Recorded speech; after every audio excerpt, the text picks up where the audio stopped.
नमस्कार दोस्तों, आज हम लोग D triple S B TGT maths का सिलेबस स्टार्ट कर रहे हैं और ये सिलेबस हम लोग स्टार्ट करेंगे अकॉर्डिंग टू न्यू सिलेबस। जो हमारा न्यू सिलेबस आया है जिस पर हमारा Delhi university BSc maths honours का कंप्लीट सिलेबस रखा गया है, वो हम लोग न्यू सिलेबस को कंप्लीट करेंगे।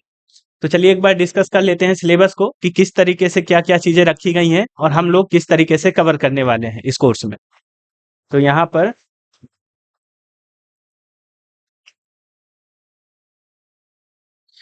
आप लोग देख सकते हैं कि ये हमारा सिलेबस है D triple S B TGT maths का जो हमको गिवन है, ये सिलेबस है जिस पर यहाँ पर आप देख सकते हैं कैलकुलस, अलजेब्रा, रियल एनालिसिस और ये सभी टोटल मिला करके हमारे पास 13 सब्जेक्ट हैं।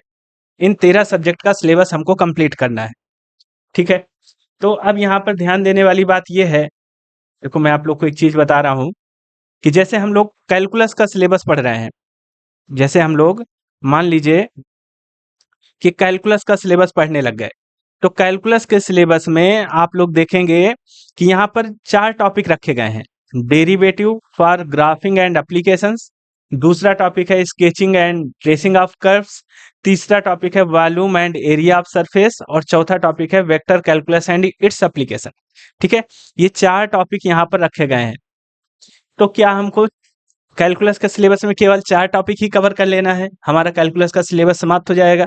ऐसा नहीं है।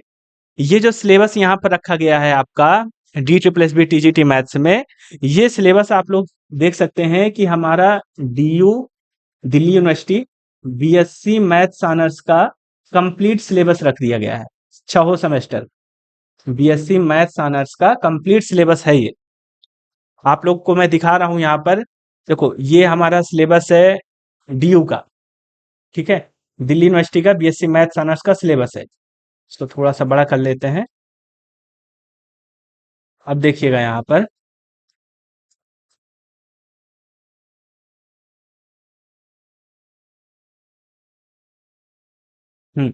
जैसे हम लोग कैलकुलस की सिलेबस की बात करें, तो यहाँ पर कैलकुलस का सिलेबस आप लोग देखिएगा। यहाँ पर कैलकुलस के सिलेबस में ये जो 4 टॉपिक रखे गए हैं, ये 4 यूनिट के नाम रखे गए हैं। ठीक है, ये 4 यूनिट के नाम आपके सिलेबस में रखे गए हैं डी ट्रिपल एस बी में। तो हम लोगों को इसके अंदर के ये जो सब टॉपिक्स हैं, इनको भी पढ़ना है। ठीक है, तो इसका मतलब है हम लोग को ये पूरा सिलेबस कंप्लीट करना है। हाँ, ये ज़रूर है कि हमको बीएससी मैथ्स ऑनर्स की तरीके से पूरा सिलेबस नहीं करना है, हमको अपनी एग्ज़ाम के हिसाब से सारी चीज़ें पढ़नी है। ठीक है, तो यहाँ पर यदि डीयू का सिलेबस रखा गया है, तो ये जो डीयू की रीडिंग्स हैं, इन्हीं रीडिंग से ही हमको अपना सिलेबस कंप्लीट करना है। ऐसा नहीं कि कोई भी यूनिवर्सिटी का कोई भी बुक उठा करके पढ़ने लग जाओ, ऐसा नहीं है। अच्छा होगा कि आप लोग डीयू की जो बुक्स चलती हैं डीयू में, उन्हीं रीडिंग से आप लोग अपना जो सिलेबस है वो कंप्लीट करें तो अच्छा रहेगा। ठीक है, अब देखो जैसे हमारा पहला टॉपिक है derivatives for graphic and application. तो बहुत लोग को ऐसा लगता रहा होगा, जब हम लोग केवल सिलेबस देखते रहे हैं, तो लगता रहा होगा कि सर यहाँ पर तो ग्राफिंग है, ग्राफ बनाने के लिए तो पूछा नहीं जाएगा, है ना एग्जाम में। जैसे ट्रेसिंग ऑफ कर्व है, तो यहाँ से कर्व ट्रेस करने के लिए तो पूछा नहीं जाएगा, तो इसको पढ़ना ही नहीं है। तो ऐसा नहीं है, ऐसा नहीं है। अब जैसे कि हम लोग बात करें यहाँ पर, एक मिनट।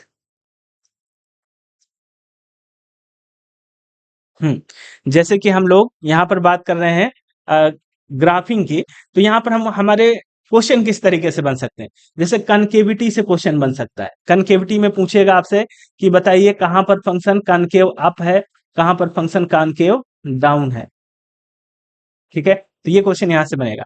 आपसे पूछेगा कि इन्फ्लेक्शन पॉइंट बताइए कि कहाँ पर इन्फ्लेक्शन पॉइंट मिलेगा। ठीक है, आपसे पूछेगा कहाँ पर कस्प मिलेगा, कस्प कहाँ पर मिलेगा वो बताइए। और आपसे रिलेटिव एक्सट्रीमा के क्वेश्चन पूछे जा सकते हैं। ठीक है, और आपसे ऐसा पूछा जा सकता है एसिम्पटोट, कोई आपको फंक्शन देगा और उससे पूछा जाएगा कि आप इसका एसिम्पटोट बताइए कि एसिम्पटोट कौन सा है, इसका एसिम्पटोट है या नहीं है। एसिम्पटोट में भी आपसे पूछा जा सकता है कि आप ये बताइए कि आपका हॉरिजॉन्टल एसिम्पटोट है कि वर्टिकल एसिम्पटोट है कि आपका ऑब्लिक एसिम्पटोट है। ठीक है, ये सारे क्वेश्चन आपसे पूछे जा सकते हैं। इसी तरीके से ट्रेसिंग ऑफ कर्व में बहुत सारी चीजें ऐसी हैं जो कि हमारे एग्जाम में पूछी जा सकती हैं। तो हमको ग्राफ नहीं बनाना है, ये आप लोग भी जानते हैं एग्जाम में, लेकिन हमको ये पता होना चाहिए कि हमारे एग्जाम में किस तरीके के क्वेश्चन यहाँ से पूछे जा सकते हैं। तो हमको इसी सिलेबस को ही पढ़ना है, ये जो सिलेबस यहाँ पर गिवन है, ठीक है। इसी तरीके से आप लोग देखेंगे, जैसे यहाँ पर अलजेब्रा का सिलेबस देखिए, यहाँ पर भी आपकी 4 यूनिट दी गई हैं। Theory of equation and complex number पहली यूनिट, फिर इक्विवेलेंस रिलेशन एंड फंक्शन दूसरी यूनिट, फिर तीसरी बेसिक नंबर थ्योरी, और चौथी ये row echelon form of matrices and application. अब यहाँ पर आप ड्यू के सिलेबस में जा करके देखेंगे, अलजेब्रा का सिलेबस देखिए,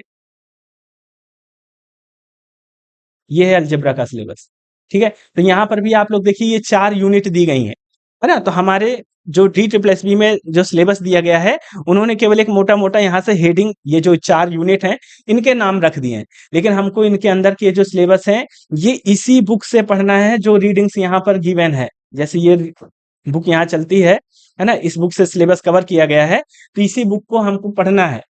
ऐसा नहीं कि आप किसी भी बुक से उठा करके कुछ चीज पढ़ रहे हैं, पढ़ने को आप पढ़ सकते हैं, लेकिन अच्छा रहेगा कि आप जो ड्यू का सिलेबस है उसी सिलेबस को आप लोग कंप्लीट करें, और जो जो चीजें यहाँ पर दी गई हैं इनको सब हमको कंप्लीट करके ही जाना है एग्जाम में। तो हम लोग कोर्स में ये सारी चीजें जो भी थ्योरी है, थ्योरी पार्ट को भी करेंगे, उनसे रिलेटेड जो क्वेश्चंस बन सकते हैं न्यूमेरिकल, है ना, उनको भी डिस्कस करेंगे एग्जाम्पल के साथ में। तो सारी चीज हम लोग बिल्कुल डिटेल में एक एक चीज हम लोग कंप्लीट करेंगे इस कोर्स में। तो आप लोग समझ सकते हैं कि हम लोग सारी चीजें यहाँ पर कवर करेंगे। इसी तरीके से आप और आगे यदि देखना चाहें, जैसे कि हम बात करें रियल एनालिसिस सेमेस्टर 2 का, यहाँ पर भी आप लोग देखेंगे 4 यूनिट आपको मिल जाएंगी, 4 यूनिट, ठीक है। तो हमारे सिलेबस में डी ट्रिपल एस में केवल 4 यूनिट रख दी गई है, इसका मतलब है कि इसके अंदर की जो चीजें हैं वो हमको पता होना चाहिए, ठीक है। और यहाँ पर बायोटेल की बुक जैसे चल रही है, तो बायोटेल की बुक आपको अच्छे से पढ़ लेना है। समझ में आ रही बात? इसी तरीके से सेमेस्टर 3 में भी बायोटेल की बुक है, तो उसको भी हमको पढ़ना होगा। तो बायोटेल की बुक इंपॉर्टेंट है, उसको पढ़ लेना। ये डिफरेंशियल इक्वेशन का 4 यूनिट आपके सिलेबस में रखी गई, यानी कि इसके अंदर का जो ये सब टॉपिक है ये हमको कवर करना है। तो हम लोग जो बैच स्टार्ट कर रहे हैं, इस बैच में ये सारी चीजें हम लोग कवर करेंगे। ये जो कंप्लीट थ्योरी है ये हम लोग कवर करेंगे पूरा, ठीक है। यानी कि यदि आप D triple S B TGT mathematics की तैयारी कर रहे हैं, तो आप लोग एक बार सिलेबस को अच्छे तरीके से पढ़ लीजिए, फिर इसके बाद आपको कहीं भटकने की जरूरत नहीं है। बिल्कुल, मतलब एग्जैक्ट सिलेबस आपको दे दिया है, ऐसा नहीं कि इधर उधर से कुछ पूछेगा, आपको बता दिया है कि इस सिलेबस से पूछा जाएगा। तो अब अच्छे तरीके से पढ़ लेना है आपको इस सिलेबस को। सिलेबस लेंदी है, काफी बड़ा सिलेबस है, तो टाइम लगेगा, है ना, लेकिन एक बार अच्छे पढ़िए और अच्छे से पढ़ लीजिए सिलेबस को, ठीक है। फिर आप अपना रिवीजन करते रहिए, चाहे जो कुछ करिए, क्वेश्चन प्रैक्टिस करिए, फिर दिक्कत नहीं, लेकिन सिलेबस को एक बार कंप्लीट करना बहुत जरूरी है, इस सिलेबस को। तो आई होप आपको समझ में आ रहा होगा कि हम लोग कोर्स में सिलेबस को किस तरीके से पढ़ेंगे, किस तरीके से कवर करेंगे, है ना। सारी चीजें हम लोग कवर करेंगे। मैंने सिलेबस आपको बता दिया है कि इस तरीके से हम लोग सिलेबस को पढ़ेंगे। तो इस तरीके से आगे भी और आप देखना चाहें तो जो भी ये सिलेबस है डीयू का, ये सिलेबस हमको कंप्लीट पढ़ना है। जैसे थ्योरी ऑफ रियल फंक्शन है, इसमें भी आपकी 4 यूनिट गिवन है, तो 4 यूनिट के बाद ये जो सब टॉपिक्स हैं इनको हमें पढ़ना पड़ेगा, ठीक है। ऐसा नहीं कि केवल 4 यूनिट्स इनको ऐसे ऐसे पढ़ लिया और बस हमारा सिलेबस कंप्लीट, ऐसा नहीं। ये जो बीच के सब टॉपिक्स हैं इनको हमें पढ़ना है। तो इस कोर्स में, इस बैच में हम लोग कंप्लीट सिलेबस को कवर करेंगे, जो D triple S B TGT maths का सिलेबस है, अकॉर्डिंग टू न्यू सिलेबस जो हमको दिया गया है, इस सिलेबस के अनुसार हम पूरा सिलेबस कवर करेंगे। इस कोर्स में आपको रिकॉर्डेड लेक्चर्स मिलेंगे, कंप्लीट सिलेबस के, थ्योरी भी मिलेगी, और जो फिर थ्योरी कंप्लीट होने के बाद जो प्रैक्टिस क्वेश्चन होंगे उनको भी हम लोग क्वेश्चन की प्रैक्टिस करेंगे। तो रिकॉर्डेड लेक्चर्स आपको मिलेंगे और क्लास नोट्स मिलेंगी, ठीक है। यानी कि जब सिलेबस कंप्लीट हो जाएगा तो आप लोग को कंप्लीट पीडीएफ भी मिल जाएगी, कंप्लीट पीडीएफ मिल जाएगी, जिसको आप लोग प्रिंट करा सकते हैं, ठीक है। प्रिंट करा लीजिए, जैसे आपको नोट्स नहीं बनाना है तो आप लोग प्रिंट करा लीजिए और उससे अपना पढ़ते रहिए। तो ये कोर्स हमने स्टार्ट किया है, बैच स्टार्ट किया है। जो भी स्टूडेंट इंटरेस्टेड हो, आप लोग डेमो क्लासेस देखिए। डेमो क्लासेस काफी सारी यूट्यूब पर रहेंगी, है ना, तो सभी डेमो क्लासेस को आप लोग देखिए। फिर यदि आपको लगता है कि हाँ आपको सीखना है, समझ में आ रही हैं चीजें जो भी मैं पढ़ा रहा हूँ, तो आप लोग फिर पेड कोर्स ज्वाइन कर सकते हैं, बैच को ज्वाइन कर सकते हैं, पेड बैच को। पेड बैच ज्वाइन करने के लिए आपको इस नंबर पर कांटेक्ट करना है, व्हाट्सएप कर सकते हैं, और बैच की डिटेल्स ले सकते हैं। फिर इसके बाद यदि आपको ठीक लगे तो आप लोग ज्वाइन कर सकते हैं और अपनी तैयारी बहुत अच्छी तरीके से DSSB TGT के लिए कर सकते हैं। यदि आपको लगता है कि हमको दिल्ली में TGT टीचर्स हमको बनना है, तो आप लोग अच्छी तैयारी यहाँ से कर सकते हैं। बहुत बढ़िया डिटेल में सिलेबस को हम कंप्लीट करेंगे यहाँ पर, ठीक है। और बाकी डेमो वीडियोस आप लोग देखते ही रहेंगे सारी। तो इस तरीके से ये इंफॉर्मेशन थी पेड बैच की। तो जो भी स्टूडेंट इंटरेस्टेड हो, आप लोग पेड बैच को ज्वाइन कर सकते हैं, लेकिन डेमो वीडियोस आप लोग जरूर देखते रहिए। डेमो वीडियोस यूट्यूब पर आपको मिल जाएंगे, ठीक है। Thank you.